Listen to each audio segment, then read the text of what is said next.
기사전에 잠깐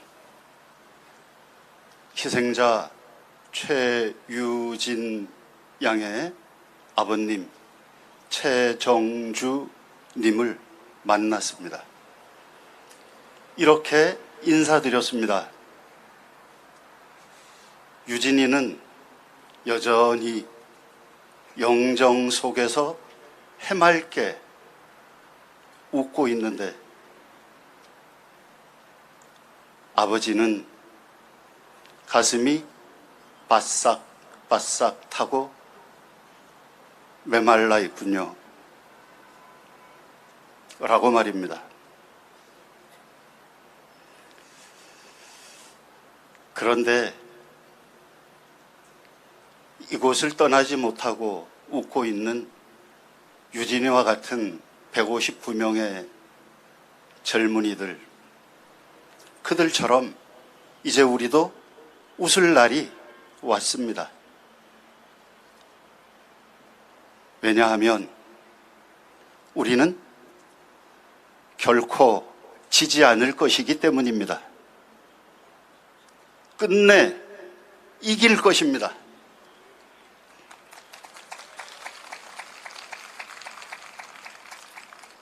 (2022년 3월 9일) 0.73% 차이로 정치검사를 지도자로 받아들인 날,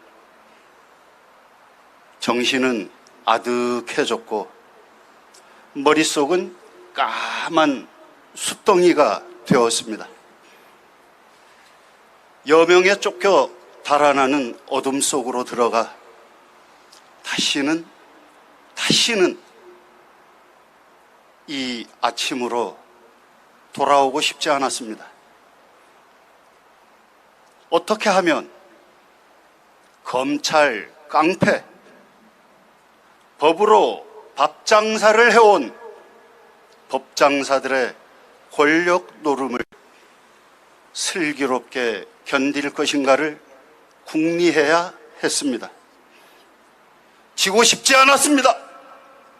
꼭 이겨내고 싶었습니다. 저 무정하고 비정하며 무식한 폭정의 무리에게 무릎을 꿇고 싶지 않았습니다. 그날 아침 저는 페이스북에 저 자신을 위로하며 다짐하는 글을 써서 올렸습니다. 고난의 강을 건넙시다. 풍찬 노숙도 하게 될 것입니다. 하늘만 쳐다보며 가만히 있으려니 눈앞에 벌어진 일과 앞으로 닥치게 될 일 때문에 기가 막힙니다. 하지만 끝내 이길 것입니다. 1년 하고도 반이 훌쩍 지나가고 있습니다. 마치 제가 구약의 이사야 예언자나 예레미야 예언자처럼 지금의 현실을 미리 내다보고 있었던 것 같습니다. 사랑으로 슬픔을 함께 지고 가는 친구가 됩시다. 일상의 고단함에 시달리던 젊은이들이 이태원에서 매년 열리던 할로윈 축제를 모처럼 즐기려고 나갔다가 싸늘한 죽음으로 돌아왔습니다. 작년 오늘 정의구현 전국사재단은 희생자들을 위해 연도를 바치면서 한 분 한 분의 영원한 안식을 빌어주었습니다. 경찰이 명단 공개를 범법이라고 하고 언론과 정치계가 폐륜으로 몰고 갔습니다만 하느님의 아들, 딸들의 영혼을 아버지께 맡겨드리고 유가족을 위로해 주시기를 기도하는 일은 사제가 당연히 해야 할 일을 했을 따름이었습니다. 그날 아이들의 죽음을 애도하는 일조차 폐륜을 저지른 것처럼 몰아가던 분위기 때문에 죄인처럼 숨어서 추모미사에 참석했던 아버님 한 분은 신자는 아니지만 미사를 봉헌해 주셔서 고맙다고, 이름을 부르며 기도해 주셔서 큰 위로가 되었다고, 우리 아이를 밝은 세상으로 꺼내주셔서 고맙다고, 아무도 손 내밀지 않는데 우리 편이 되어주셔서 큰 위로가 되었다고, 죽은 우리 아이를 엄마 아빠의 품으로 되돌려 주셔서 고맙다고 말하며 우셨습니다.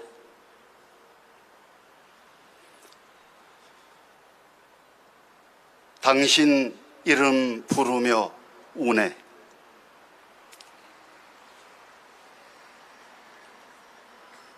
꽃에도 이름이 있고 바람에도 이름이 있고 구름에도 이름이 있고 별에도 이름이 있네.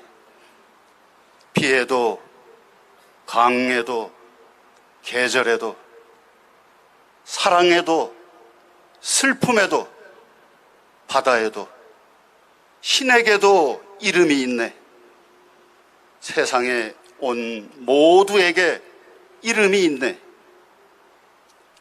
살아서 부르던 이름 누가 지웠나? 누가 죽음으로 그 이름을 지웠나? 이름이 없으니 어느 입술에도 묻을 수 없고 어느 가슴에도 묻을 수 없어 발자국 없는 발음으로 허공에서 우네. 떠나지 못한 눈빛만 남아서 허공에서 우네.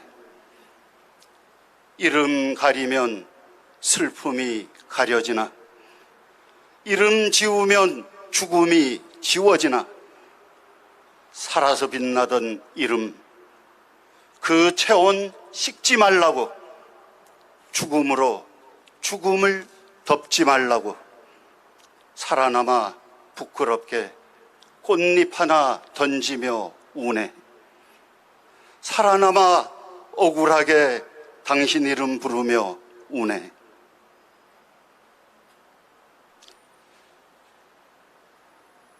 류군 시인님의 당신 이름 부르며 우네라는 시의 전문이었습니다.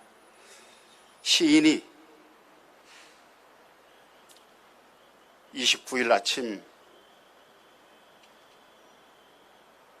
김어준의 겸손은 힘들다에 출연해서 이문재 시인의 시를 읽으며 펑펑 울었기에 오늘 제가 류군 시인님의 시를 대신 읽어드렸습니다. 버트랜드 러셀의 말을 되새겨봅니다. 사랑과 지식은 나름대로의 범위에서 천국으로 가는 길로 이끌어줬다. 그러나 늘 연민이 날 지상으로 되돌아오게 했다. 고통스러운 절규의 메아리들이 내 가슴을 울렸다. 굶주리는 아이들, 압제자에게 핍박받는 희생자들, 자식들에게 미운 짐이 되어버린 의지할 데 없는 노인들, 외로움과 궁핍과 고통 가득한 이 세계 전체가 인간의 삶이 지향해야 할 바를 비웃고 있다. 고통이 덜어지기를 갈망하지만 그렇게 하지 못해 나 역시 고통받고 있다. 조국 작가의 장관이라는 이름도 교수라는 이름도 잃어버린 조국 작가의 디케의 눈물 248쪽의 인용입니다. 사람의 사람다움은 연민, 공감, 사랑에서 비롯되고 더욱 빛이 납니다. 진상규명과 책임자 처벌을 위해 특별법을 제정하라. 12구 이태원 참사의 원인과 과정을 집중적으로 짚어낸 2부작 다큐멘터리인 크러쉬가 공개되었습니다. 이 다큐멘터리는 휴대폰, CCTV, 바디캠 영상 등 무려 1,500시간 분량의 기록을 바탕으로 만들어졌다고 합니다. 제작진은 가디언과의 인터뷰에서 한국은 잦은 시위로 인해 대규모 군중을 다루는데 매우 잘 준비되었고 경험도 많은 나라인데 왜 세월호 참사와 이태원 참사 때는 예외였는지 물어야 한다. 두 참사의 공통점은 참석자와 희생자 대부분이 젊은 세대였다는 점이라고 짚으면서 참사의 원인을 정치에서 찾고 있습니다. 그런데 정작 이 다큐멘터리를 참사가 벌어진 우리나라에서는 예고편조차 볼 수 없다고 합니다. 왜 그럴까요? 드러나서는 안 될 진상이 드러나고 책임자는 처벌을 면치 못할 것이며 특별법 제정이 왜 꼭 이루어져야 하는지를 말해줄 것이기 때문에 두려워하고 무서워하는 것입니다. 감추고 숨기는 자가 바로 처벌받아야 할 책임자요 범인입니다. 윤석열과 그의 충직한 정치검찰들 그리고 국민의힘에 진심을 담아 당부합니다.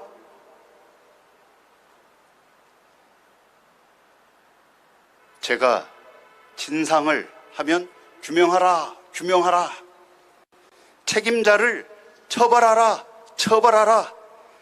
특별법을 제정하라, 제정하라 하고 외치는 겁니다. 어서 진상을 규명하라! 책임자를 처벌하라! 특별법을 제정하라!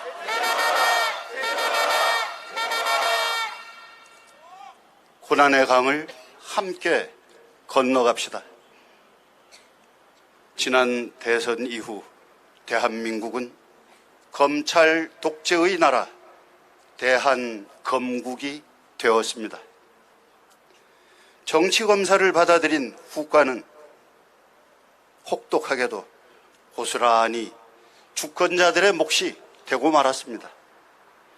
짧은 시간 동안 경제 성장률은 OECD 회원국 가운데 꼴찌에 근접했습니다.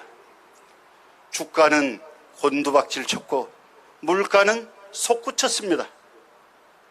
무역 수지는 최대의 적자를 내고 있고 부자 감세, 복지 감소 정책은 확대되어 주권자들은 고달픈 일상을 맞닥뜨리고 있습니다. 윤석열과 검찰 정권 그리고 국민의힘은 민주주의에 대한 폭거와 역사에 대한 범죄 행위, 주권자들에 대한 모독을 당장 멈추어야 합니다.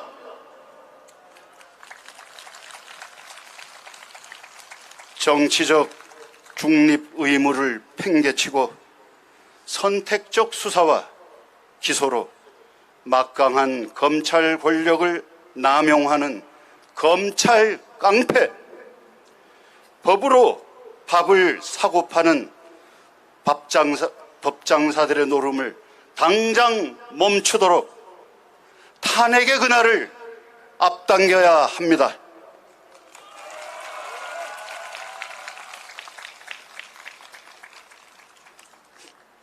이래가지고 탄핵이 되겠습니까? 다시 한번 하겠습니다. 탄핵의 그날을 당장 앞당겨야 합니다.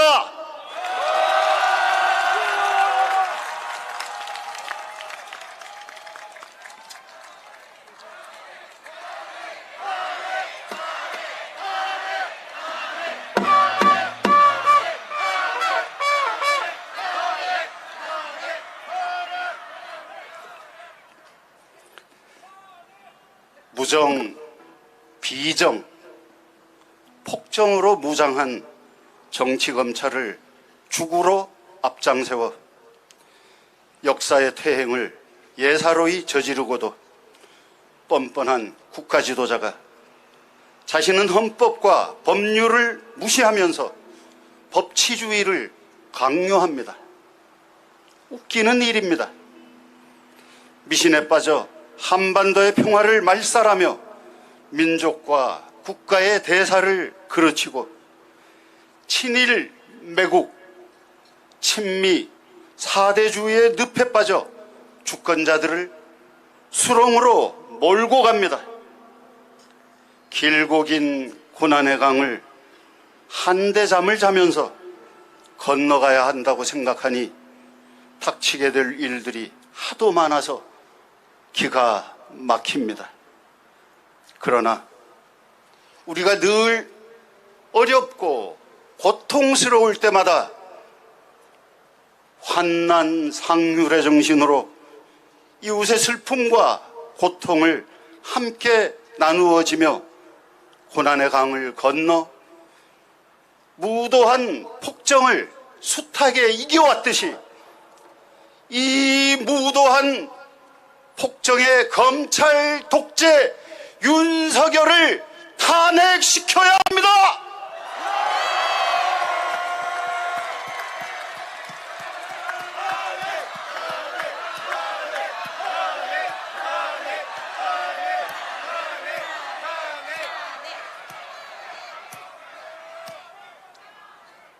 유가족 여러분, 민주시민 여러분, 교우 여러분, 수도자 여러분, 우리 모두 고난의 강을 건넙시다. 풍찬노숙도 하게 될 것입니다. 하늘만 쳐다보며 가만히 있으려니 눈앞에 벌어진 일과 앞으로 닥치게 될 일 때문에 기가 막힙니다.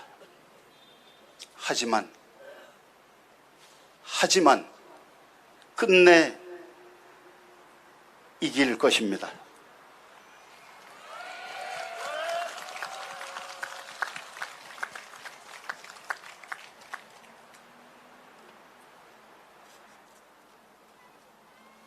예, 김영식 신부님 희망의 말씀 감사드립니다.